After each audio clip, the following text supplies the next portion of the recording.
Olá a todos, sejam bem-vindos ao meu quarto, mais um quarto de sabedoria. Muito prazer, tá? Para você que ainda não me conhece, eu sou o professor Celso, tá? Prazer em conhecê-lo. Fico muito feliz com a sua presença aqui nesse quarto de sabedoria. Eu peço desculpas aí a meus alunos e alguns inscritos, né, pela demora em fazer vídeos, mas eu estou resolvendo um monte de coisa do meu mestrado e eu estou perdendo cabelo de tanto que eu escrevo na minha dissertação de mestrado. Eu espero que concordem com tudo que eu tenho escrito lá para eu poder ganhar o meu diploma. Afinal de contas, faz parte do processo de um professor, né? A gente sempre tenta aprender um pouco mais, tá?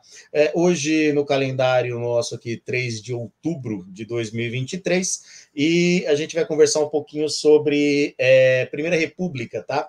Que é um período que vai de 1889 até 1930 e é dividido em dois outros períodos dentro desse período maior aí, tá? Que é a República da Espada, que é de 1889 até 1894, e depois a chamada República Oligárquica, tá? Que é de 1894 até 1930, tá bom? Então, nessa primeira parte, a gente vai ficar com a República da Espada, tá? Porque a gente vai conversar um pouquinho, é um assunto mais tranquilinho e eu não quero me alongar demais para não ficar aí atrapalhando a vida de vocês, tá bom? Mais uma vez, agradeço aí a todos, tá bom? Peço desculpas pelo atraso. Eu acabei esquecendo, mas eu queria agradecer alguns alunos que fizeram desenho meu, só esqueci o desenho, tá? Mas aí fica meu agradecimento aos alunos do nono ano que fizeram um desenho muito bonito meu, tá? E fizeram com uma blusa de uma marca aí, que o gatinho não tem a boca, não posso ficar falando, né? Com relação a, como é que fala? A copyright, essas coisas todas, então fica aí só o agradecimento, tá? Vamos lá. Antes de mais nada, tá? Lembre-se, por favor, de se inscrever no canal. Vou ficar extremamente honrado, extremamente feliz se você considerar a inscrição, tá? Deixa aí o seu comentário, se quiser tirar alguma dúvida, fique à vontade para perguntar. O que eu puder te ajudar, eu ajudo. Compartilhe o vídeo, né, com a quantidade de pessoas aí que você achar viável para que as pessoas possam ter aí um pouquinho mais, né, de conhecimento. Acho que conhecimento é uma coisa que liberta e conhecimento foi feito para ser compartilhado, né? Então a gente compartilha conhecimento aí, que é uma beleza, tá bom? Então vamos lá. República da Espada, né? Vamos então ao famoso contexto, né? O que é que está pegando lá na hora? 15 de novembro de 1889, o imperador Dom Pedro II vai sofrer um golpe de Estado, tá? Provocado pelos militares que eram próximos ali a ele, tá bom? O principal deles foi o Marechal Deodoro da Fonseca, e cabe aqui um detalhe, tá? Deodoro, ele era amigo pessoal do imperador, tá bom? Eu li um livro, tá? Se eu não me engano, acho que é do Celso de Castro, se me falha a memória, que nesse livro eu acabei entendendo o seguinte, que Deodoro ele foi meio que forçado a tomar essa decisão, justamente por ser um dos militares mais antigos, tá? E ter ali uma proximidade com a esfera de poder, porque por ele estava tudo lindo e maravilhoso. Para ele bastava tirar o chefe de gabinete de ministros que estava tudo ótimo, né? Então, nesse caso, para ele, a gente pode falar que foi um processo um pouco dolorido por conta da amizade pessoal que ele nutria com o imperador Dom Pedro II. Mas, enfim, né, acabou acontecendo. Estamos aí, então, no golpe de Estado, tá? E o mais interessante é, assim, na hora que acontece a proclamação da República ali, né, no Rio de Janeiro, as pessoas ao redor não sabiam o que estava acontecendo e achavam que estava tendo uma espécie de parada militar, né, com salvas de canhão, com militar comemorando, fazendo ali uma festa, e não se sabia que o Brasil havia deixado de ser uma monarquia e passava a ser uma república naquele momento, né? Setores populares, como sempre, ficarão um pouco afastados desse processo, tá? Isso é perfeitamente natural no decorrer da história brasileira, a ausência da participação popular em qualquer projeto nacional. E a gente vai entender isso também no decorrer aqui do nosso bate-papo, tá? Vamos lá. Então, esse pacto político novo que vai surgir vai ser justamente a partir do seguinte, tá? Os militares haviam ficado chateados com o imperador Dom Pedro II, né? Chateado, modo de falar, vocês vão me entender, né? Mas porque quando o Brasil vence a Guerra do Paraguai, né? O Brasil derrota o Paraguai na guerra, os militares do exército, então, eles querem uma participação maior nas questões políticas. E o pessoal o cafeicultor começa a ficar muito chateado com Dom Pedro, justamente porque, querendo ou não, o projeto político dos cafeicultores está indo por água abaixo, que é a manutenção do poder deles ali próximo ao imperador e a manutenção da escravidão, né? A gente já está aí, já encerrou a escravidão em 1888 e o imperador, né, os cafeicultores haviam exigido do imperador uma indenização por conta disso. O imperador, ele, de certa forma, garante essa indenização, mas ela nunca chega a acontecer de fato. Isso vai criar também muito problema com o imperador e o trato dele com os cafeicultores, tá? Os cafeicultores, eles são aqueles que estão participando dos partidos que havia no momento, né, que era o Partido Liberal e o Partido Conservador. Nós tínhamos, né, antes da República, um Senado vitalício, onde o senador ficava lá até morrer, daí o nome vitalício, e deputados que ficavam se alternando ali simplesmente porque eram jogadas políticas de grandes proprietários de terra, que até um tempo atrás eram também donos de escravos, tá? O Brasil ainda está muito devagar na questão da industrialização, está muito devagar mesmo, tá? Pouquíssimas indústrias, assim, quase nada. A gente pode falar que a indústria no Brasil era simplesmente de coisas muito básicas, tá? Como, por exemplo, alimentos, roupas, tá? Sapato, chapéu, coisa assim desse tipo que se usava mais, tá bom? Vamos lá. Então, havia três correntes no republicanismo, né, no início da República, que foram os projetos republicanos, tá? Nós tínhamos três correntes que disputavam a definição do novo regime. Primeiro deles, os republicanos históricos, tá? Esse pessoal era uma corrente inspirada no liberal federalismo, no estilo da Inglaterra e dos Estados Unidos, tá? No caso dos ingleses, vão herdar aquela ideia de contratualismo de John Locke, e só para que a gente entenda o que é isso, né?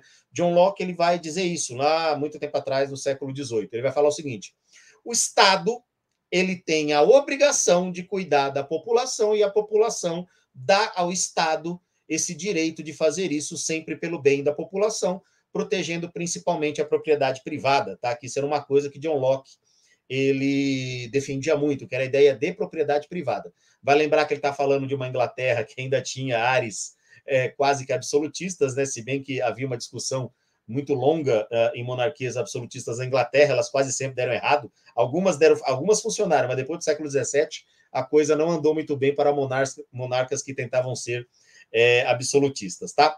Então, só para entender. E no caso dos estadunidenses, né? Os Estados Unidos ele se torna independente em 1776 e automaticamente se torna uma república, tá? Diferente do Brasil, que se torna independente, mas se mantém monarquia. A ideia do federalismo, tá? O federalismo, o que é para a gente entender? Já conversei com vocês antes, mas não custa nada a gente relembrar. No federalismo, nós temos a ideia de que cada estado, tá? Ele seja autônomo nas suas decisões. Então, eles podem criar leis, eles podem coletar impostos, eles podem determinar a aplicação da justiça e por aí vai, tá bom? Nos Estados Unidos, funciona mais ou menos assim. Os estados têm autonomia, eles criam as suas leis, inclusive com relação à aplicação da justiça, tá? Mas nenhuma lei pode estar acima da Constituição. Hoje, no Brasil, funciona da seguinte forma: nós também somos uma república federativa, assim como os Estados Unidos, mas existem certas leis que quem define, nesse caso, é somente a União, tá? É somente o governo federal, que a gente pode falar, por exemplo, como o Código Civil, como o Código Penal, o Código de Processo Penal e coisas assim desse tipo, tá? Que são coisas um pouco mais abrangentes. Então, os republicanos históricos, eles defendiam uma república federal, né? Uma república federalista, tá? Com ampla autonomia dos estados e a livre iniciativa, tá? A propriedade privada e a exclusão de setores populares da participação política, ou seja, a grande massa da população estaria de fora desse processo político, ele não participaria, tá? Então a gente não pode dizer, obviamente, que seria uma coisa democrática, tá bom? E um detalhe, ser república não significa ser democrática, tá bom? Só para ficar claro, tá? Não é porque é uma república que automaticamente seja um país democrático. Nós temos exemplos aí no planeta, como, por exemplo, a própria Coreia do Norte, que se diz democrática, mas a gente sabe que é uma ditadura pessoal do atual presidente, o Kim Jong-un, tá? E não estou dizendo do sistema de governo, tá? Independente de ser socialista ou capitalista, tá bom? Só para vocês entenderem, tá? Nós temos também os republicanos jacobinistas, tá? E o nome é inspirado nos jacobinos da Revolução Francesa, e só para orientar, só para a gente entender, né, o que é o jacobino. Na Revolução Francesa havia dois grupos, os girondinos e os jacobinos. Os jacobinos, eles eram aqueles que queriam a participação do povo no poder, e os girondinos era aquele que queria que os privilégios deles se mantivessem, tá? Daí a razão, jacobino ser de esquerda e girondino ser de direita, tá? Então, os jacobinistas, o que é que eles queriam? Que a república fosse baseada na democracia direta, ou seja, o povo participando ativamente das escolhas, das leis e tudo mais, né? Isso é uma democracia direta, com a participação de todos os brasileiros, nesse caso, todos mesmo, sem exceção, na visão jacobinista, tá? E o pessoal, obviamente que esse pessoal jacobinista, eles não eram benquistos tanto pelos históricos como pelos republicanos positivistas, que eu vou falar agora, pela simples questão de que participação do povo não é o que o político naquela época queria. E, de repente, a gente pode perceber que ainda hoje isso acaba acontecendo, tá? E os republicanos positivistas, como eu falei, eles defendiam uma república conduzida por uma ditadura republicana. Então, nesse caso, seria um presidente que não desse brecha para nenhum tipo de manifestação contra o próprio governo, então seria uma ditadura, a separação total de igreja e Estado, tá? E rejeitando um governo parlamentar, ou seja, onde um parlamento exista para criar leis, e, obviamente, deixando de lado também a participação popular. Então, percebam que desses três grupos, né, o único que pensava no povo eram os jacobinistas, mas, infelizmente, eles vão ficar fora da jogada, simplesmente porque vai haver um medo dessas camadas populares, tá? As camadas populares, elas causavam certo medo, porque o receio deles, do pessoal do poder, qual que era? Se esse povo realmente se juntar e esse povo realmente reivindicar alguma coisa, a gente não vai conseguir segurar esse pessoal. Então, a gente precisa segurar desde já para poder fazer a coisa acontecer, tá bom? Vamos lá. A Constituição de 1824 ela vai deixar de funcionar, tá? Vai demorar ainda para chegar uma nova Constituição, somente em 1891 vai haver o projeto, a gente já vai chegar para falar dele. Mas, nesse caso, precisava também criar símbolos, tá? Por exemplo, a bandeira do Brasil ela vai ser trocada. No primeiro momento, vão pegar a bandeira imperial, né? Porque o verde e amarelo, o losango amarelo e o retângulo verde, com no centro ali o brasão do Império, vão tirar tudo isso e vão apresentar para o presidente provisório, né, o Marechal Deodoro da Fonseca, uma bandeira idêntica ao dos Estados Unidos, só que verde, as 13 listras são verde e amarela, com um campo, um quadrado no canto superior esquerdo, com, se não me falha a memória, 23 estrelas que representariam os agora estados. E o Marechal Deodoro da Fonseca ele vai falar uma coisa muito sábia. Ele vai dizer o seguinte: nós não estamos mudando de país, nós estamos mudando de sistema de governo, tá? de regime de governo. Traz a bandeira do Brasil de volta. Então, né, pegaram uma bandeira onde o verde antes representava os Orleans e Bragança e o amarelo representava os Habsburgos. Agora o verde representa a nossa mata, o amarelo a nossa riqueza, e colocaram uma circunferência com o céu na noite do dia 15 de novembro de 1889, com os dizeres positivistas ordem e progresso, tá? Vale lembrar que o projeto positivista ele era muito presente entre os militares, tá bom? Razão pela qual tanto o projeto positivista quanto o projeto histórico ele vai tomar corpo e vai se mesclar, tá? Eles vão acabar se mesclando e sendo o verdadeiro projeto de governo que vai acontecer a partir de então, tá bom? Outros heróis também que eram necessários, né? Como, por exemplo, figuras heróicas, né? Figuras históricas que seriam nossos heróis nacionais. Então, eles precisavam escolher alguém.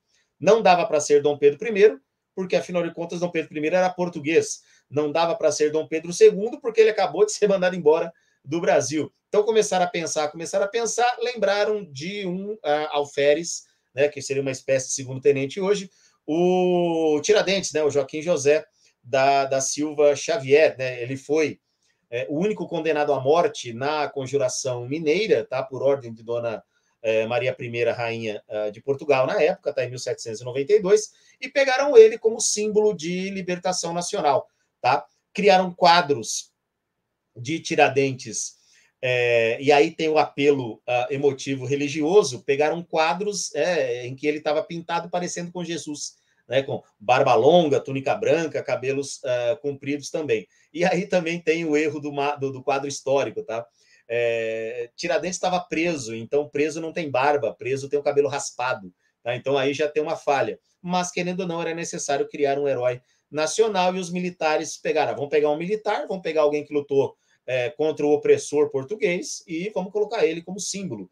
E pegou, tá? Pegou e funcionou. Tanto é que hoje, 21 de abril, se eu não me engano, é feriado nacional. Tá? 22, que é o Descoberto do Brasil, não é, mas o dia de Tiradentes ele é feriado nacional, tá bom?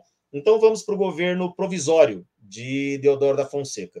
O governo provisório ele vai durar de 1889, tá? Quando ele é colocado ali no posto de presidente, tá? O Brasil agora é republicano, e vai até 1891, quando vai surgir a Constituição, a primeira Constituição do Brasil República, tá bom?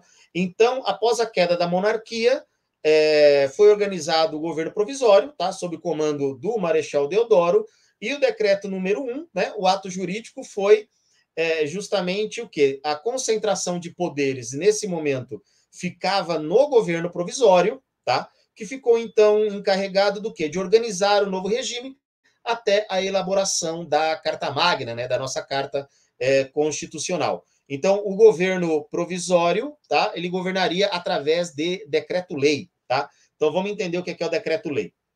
Quem faz leis é o legislativo, tá bom? Então, o legislativo, ele é a instituição responsável por criar leis. Quem cria a lei, então, é o deputado, tá bom? O deputado federal, o deputado estadual, o vereador, eles fazem parte do poder legislativo. Então, esse pessoal do poder legislativo cria as leis. Só que nós não temos Câmara dos Deputados mais, porque ela foi dissolvida, nós não temos Senado nesse momento, porque ele foi dissolvido, então só resta ao presidente legislar. Tá? Nesse caso, o presidente provisório, o Marechal Deodoro da Fonseca, ele vai governar por meio de decretos-lei. Então, ele cria a lei e ele faz valer essa lei. É concentração de poder, tá? Ele vai ser criticado por isso, mas o caráter do Deodoro era um caráter de autoritário, tá? Ele tinha esse jeito de autoritário. Ele era um marechal muito respeitado e muito temido, justamente porque ele já tinha muito tempo de exército, ele participou da Guerra do Paraguai, ele fez bastantes coisas pelo Brasil como militar, e, obviamente, no Exército funciona na base da hierarquia e disciplina, tá? O mais antigo manda, o mais moderno obedece. Simples assim, tá bom? Vamos lá. Então, as primeiras medidas foram as seguintes. Foi decretado o regime republicano, tá? Decretou-se o banimento da família imperial, e ao contrário do que muitos alunos acabam perguntando, né, numa aula, né, eu pergunto, para onde Dom Pedro foi? Aí todo mundo, foi para Portugal. Não, ele não era português, tá? Ele foi para a França, ele foi para Paris. Ele pegou a família inteira e foi embora para a França, tá? Ele dissolve as instituições monárquicas, tá? Ou seja, a Carta de 1824, né, a Constituição de 1824, a Câmara dos Deputados daquela época, o Senado vitalício e o Conselho de Estado. O Conselho de Estado ele servia como uma espécie de grupo de apoio às decisões do imperador. Tá? Lembrando que o imperador tinha a última palavra, porque ele era dono do poder moderador. Não existe mais poder moderador agora, tá? Ele foi extinto, porque ele estava na Constituição de 1824, e o Conselho de Estado também deixou de existir. As províncias agora são denominadas estados. Os presidentes de província da época foram destituídos do poder e o Deodoro colocou interventores nos estados, né? Então ele colocou um cara da confiança dele para tomar conta ali de cada estado, tá bom? Vai haver uma separação, a princípio, total de igreja e Estado, tá? E vai instituir o casamento civil obrigatório. Então, vou explicar rapidinho como é que funcionava antes disso. Durante o Império, a religião oficial do Império Brasileiro era a religião católica apostólica romana, tá bom? Podia a pessoa, se ela não fosse católica, ela professar outra fé, outra religião. Tá? A única coisa que ela não podia era erguer uma igreja dessa religião. Então, só podia ter igreja católica. O culto familiar, ele era permitido, tá? E a igreja católica, ela cuidava do cidadão quando ele nascesse, né? Fazendo ali no batismo, né? O batistério, seria a espécie de certidão de nascimento dele, né? Fazia ali o documento da certidão de nascimento, fazia o batismo, o casamento, que era na igreja, e quando ele morresse, o documento ali das exéquias do defunto, né? Da morte do cidadão, tá? Então a igreja agora ela não tem mais essa responsabilidade, quem faz isso agora é o Estado, tá bom? Por isso que hoje a gente tem, né, certidão de nascimento, perdão, que é tirada no cartório, certidão de casamento no cartório e certidão de óbito no cartório, tá? Eu sei que nenhum morto viu a própria certidão de óbito, mas é óbvio que alguém tira da pessoa que morreu e o documento fica com o parente que está vivo, tá? Ele vai promover, perdão, uma grande naturalização, que é o quê?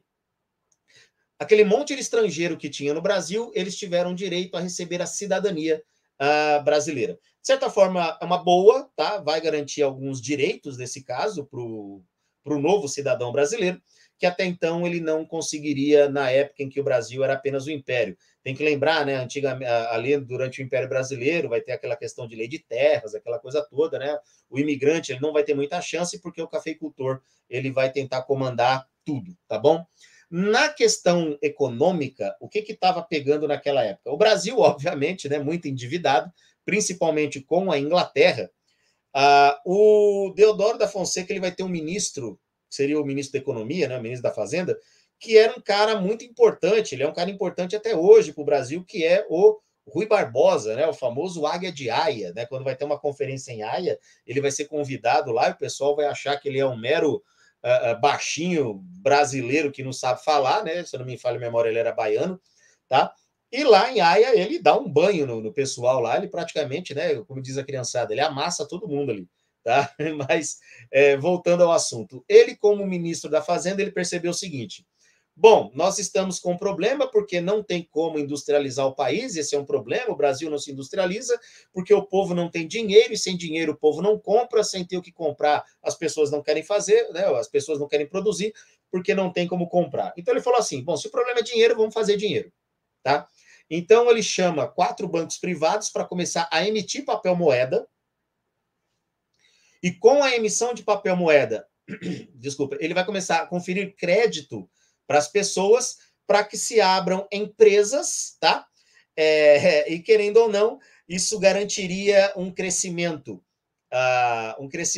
tanto da industrialização brasileira como da empregabilidade, tá? Mas infelizmente isso não deu certo, né? O dinheiro entrou em circulação, não foi usado na industrialização, os cafeicultores acabaram tomando boa parte desse dinheiro e começou a ter muita especulação, tá bom?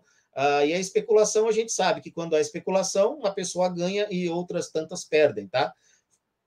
Resultado, uma enorme crise econômica maior do que a anterior, aumento de preços, inflação, aumento da especulação, população pobre, população falida e governo brasileiro cada vez mais endividado, tá? Então, infelizmente, essa vai ser a crise que vai acontecer no governo, na parte econômica, no governo provisório do Deodoro da Fonseca, tá bom?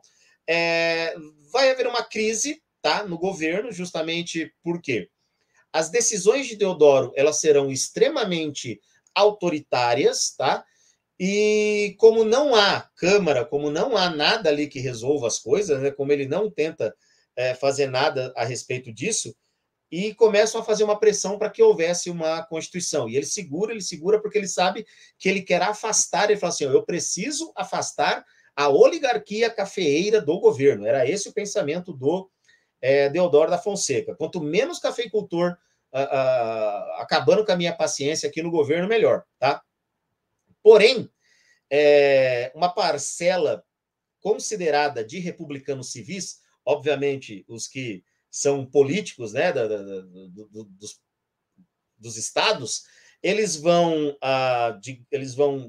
pressionar Deodoro, e Deodoro vai, então, abrir espaço para que seja aberta uma Assembleia Constituinte. Tá? Então, a Constituinte representa uma vitória das oligarquias regionais, né? Porque por pressão delas a Constituição acontece, tá? E a Constituição de 1891 ela vai ter características interessantes. Primeira delas, foi promulgada com 3 poderes independentes, né? Executivo, legislativo e judiciário, tá bom? E eu vou explicar como é que ele funciona hoje para vocês entenderem, tá? O legislativo cria as leis, o executivo executa a lei criada, ele faz com que essa lei seja executada, tá? E o judiciário, ele julga se essa lei foi obedecida ou não obedecida, tá? Para ficar um pouquinho mais claro. Na esfera federal, quem legisla é o Congresso Federal, né, hoje, né, formado pelos deputados e senadores, o Congresso Nacional, perdão. O Executivo é exercido pelo Presidente da República, tá? E o Judiciário, né, o Poder Judiciário, ele é exercido pelo Supremo Tribunal Federal, tá bom? Então, o Supremo Tribunal Federal, quando a Constituição ela está sofrendo algum risco, né, tem alguém desobedecendo alguma lei que está prevista na Constituição, o Supremo Tribunal Federal, então, ele age para que isso acabe, tá? Para que isso se resolva logo, tudo bem? Outra coisa, o Estado laico foi colocado em prática, tá? Ele garante a liberdade de culto, determina o casamento civil obrigatório e a secularização dos cemitérios, tá? Porque o cemitério também era uma coisa administrada pela igreja, tá bom? Então agora o cemitério passa a ser administrado por pessoas que não são do clero, tá bom? Então aí também já tem uma separação nesse sentido, tá? Porque havia certos problemas com relação a enterrar parentes que não eram necessariamente católicos, isso causava muita celeuma, tá? Então vamos lá. Então, essa Carta Magna, né, a Constituição Brasileira de 1891, o governo vai ser presidencialista, tá bom? O presidente da República ele é eleito pelo voto direto e ele é o chefe do Poder Executivo. O federalismo, os estados, então, eles terão autonomia para elaborar a Constituição própria, tá? Eleger governadores e deputados estaduais, realizar empréstimos no exterior, decretar impostos e possuir suas próprias forças militares, tá? Então, só para ficar claro para vocês o que é isso, né? É aquele esquema do federalismo. Então, ele pode criar leis, ele pode cobrar impostos, ele pode ter uma força de segurança, ele pode pegar empréstimos com bancos exteriores, né, com bancos fora do país, para poder garantir ali o seu desenvolvimento. Obviamente, nenhuma lei criada pode estar acima da Constituição, tá bom? O federalismo também vai ser estabelecido, né, como eu falei para vocês, e a democracia nossa ela será representativa, tá? Representativa de que forma? Os cargos do legislativo e do executivo, eles seriam eleitos pelo voto direto, tá bom? Um detalhe interessante, o voto ele não era obrigatório, tá? O voto ele não era obrigatório, mas quando a gente fala de direito civil e político, era praticamente quase nada em relação a hoje, tá? E quando a gente passa do império, né, quando a gente passa da monarquia para a república, continua na mesma, tá? O cenário político não se altera para grande parte da população, tá bom? Ao contrário, até piorou. Por quê? Acaba-se com voto censitário, né? Ou seja, o cara não precisa ter mais grana para votar, mas ele não pode ser analfabeto, tá? Ele tem que ser letrado. E aí já exclui muita gente da população brasileira, tá? Porque naquela época o negócio era muito complicado, tá? E um outro detalhe também que infelizmente faz parte da nossa realidade até hoje, tá? Não naturalmente com relação a leis, porque agora os governos, né, já de muito tempo, têm se preocupado com essa questão. Mas o governo da época, né, o governo federal, né, a primeira república nossa, eles não se preocuparam com a obrigatoriedade da educação, como era no caso do Império, tá? Então não havia aquela ideia da pessoa ter direito à educação garantida pelo Estado. O Estado se absteve disso. O Estado falou: não vou me preocupar com a educação. Então veja que coisa, né? Que paradoxo. Ele quer que as pessoas votem, mas não pode votar no alfabeto. Mas ele mesmo não promove a alfabetização da pessoa para que essa pessoa possa votar. Quer dizer, né? Brasil. Tá? Uma hora a gente entende como é que isso aqui funciona. Então, o voto ele era universal e ele era aberto e não obrigatório. Votavam somente homens acima de 21 anos. Vamos lá. Analfabeto não votava, mulher não votava, mendigo não votava, religioso não votava e militares que não fossem oficiais também não votavam. Ou seja, quase pouquíssima gente participava da eleição. Tá? Então, após a promulgação da Constituição, a Assembleia Constituinte se transforma em Câmara dos Deputados e aí eles votam no Marechal Deodoro da Fonseca como presidente agora de fato e de direito do Brasil. Então agora começa o chamado governo constitucional, que vai ser somente o ano de 1891. Por quê? Vamos lá.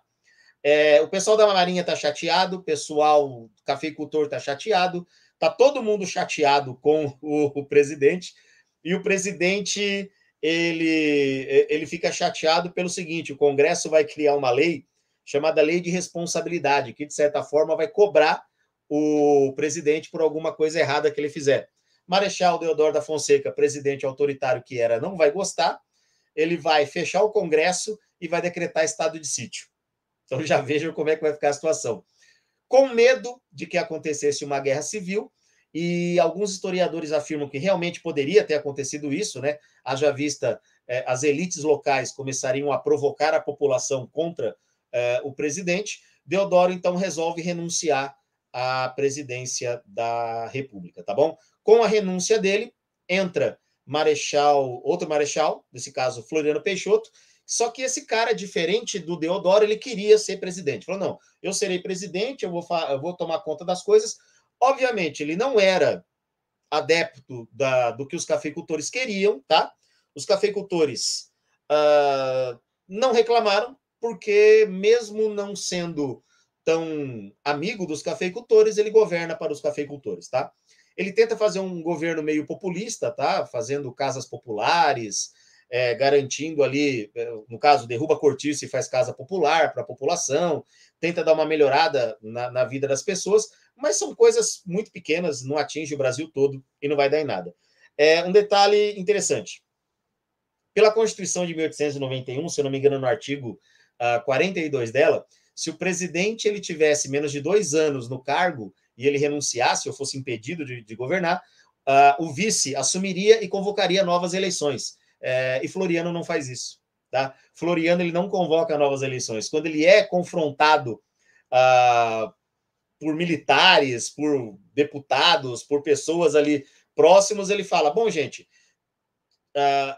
o presidente tinha que ser eleito pelo povo para que isso acontecesse. E eu fui eleito pelo Congresso, então não tem porquê. Então não vale essa parte aí, tá? Então vocês percebem que o Floriano ele já conseguiu dar uma rasteira muito bem dada na lei, garantindo-se ali no poder, tá? O pessoal o que ele vai fazer? Ele vai restabelecer o Congresso, tudo mais, né? Antes do pessoal reclamar com ele vai acabar com o estado de sítio, ele vai tirar todos os interventores do Estado que foram a favor do estado de sítio, né? Vai mandar todo mundo embora e vai colocar a pessoa da confiança dele no lugar. 13 generais vão reclamar, tá? 13 generais vão reclamar do Floriano Peixoto, justamente porque estão dizendo que ele está lá de forma ilegal.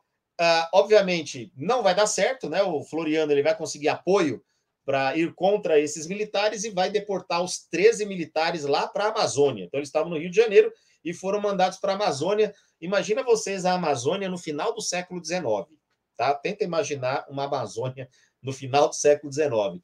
Se hoje de carro já é difícil chegar lá, né? Tenta, né? BR-319 está aí para dizer isso. Caso você não saiba, dê uma pesquisada para ver como é que é a BR-319. Então imagina naquela época, tá? E eles foram deportados.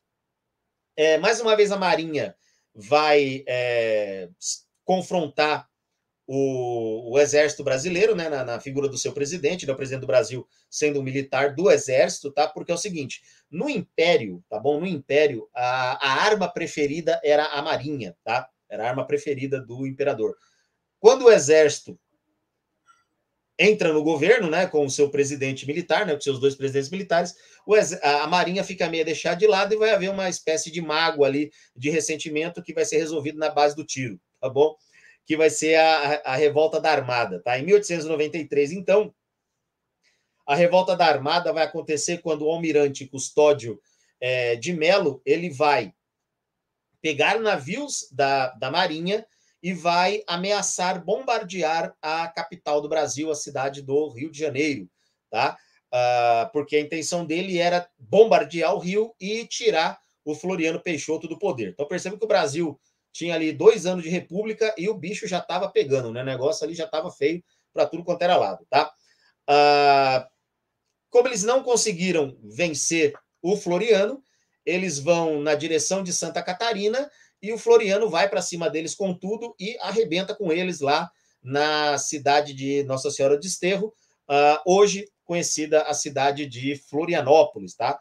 E a curiosidade, essa cidade tem esse nome justamente por causa do Floriano Peixoto. Ele conseguiu fazer até a cidade mudar de nome. Vai vendo. O cara não era pouca coisa, não. O bicho era brabo, né? Vamos lá. Então, a República ela não altera em nada a vida da população mais pobre, tá? Muito pelo contrário, aumenta a exclusão, a violência, a inflação, justamente por conta do problema do encilhamento. A população pobre está ficando cada vez mais pobre, tá? Está ficando cada vez mais longe de qualquer tipo de melhoria na vida, porque o projeto de governo que venceu era aquele projeto que não permitia nenhum tipo de participação popular, tá? Então, para resolver isso, como eu falei, né, o Floriano ele vai tentar algumas medidas populistas. Nessas medidas populistas, ele vai reduzir o preço dos aluguéis, ele vai construir casas populares e ele vai tirar o imposto sobre a carne, fazendo com que a carne diminua de preço, tá? Hoje, a gente sabe que a carne, desde sempre, né, no Brasil, a carne é um produto que é consumido por quase todos os brasileiros, né? Grande parte da população consome carne e a gente paga muito cara por ela, porque toda a carne produzida aqui ela é voltada para exportação, tá bom?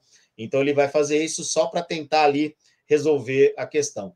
Está acabando o governo do Floriano, tá? Vai haver uma eleição agora e ele vai passar o governo para a mão dos civis. E nesse caso, quem vai vencer a eleição é o Prudente de Moraes, tá? Ele é um civil, tá? Se não me falha a memória, ele é paulista, tá? E aí a oligarquia cafeeira paulista começa, então, a dar a cara do que vai ser o Brasil daqui para frente, naquele período que a gente conhece como República Oligárquica, que é de 1894 a 1930, que vai ficar para um próximo encontro nosso aí, para a gente trocar uma ideia melhor, tá bom? Mais uma vez eu agradeço a sua atenção por esse nosso bate-papo. Se você tiver alguma dúvida, por favor, escreva aí no seu comentário, obviamente, com todo respeito. Se quiser comentar alguma coisa também, com todo respeito, lembre-se, né? O respeito que garante aí o surgimento, né, e a existência da democracia. Fica aqui o meu muito obrigado a todos aí que depositaram 39 minutos, 40 minutos do seu tempo para a gente aprender um pouquinho mais sobre história, tá? Se você ainda não se inscreveu, por favor, considere se inscrever, ficarei muito honrado com isso. A quem já é inscrito, agradeço mais uma vez por estar vendo o vídeo e a todos vocês, por favor, né, deixe o seu joinha, compartilhe o vídeo e vão para frente aí, tá bom? Desejo a todos tudo de bom e a gente se vê numa próxima. Aquele abraço para todo mundo. Com licença.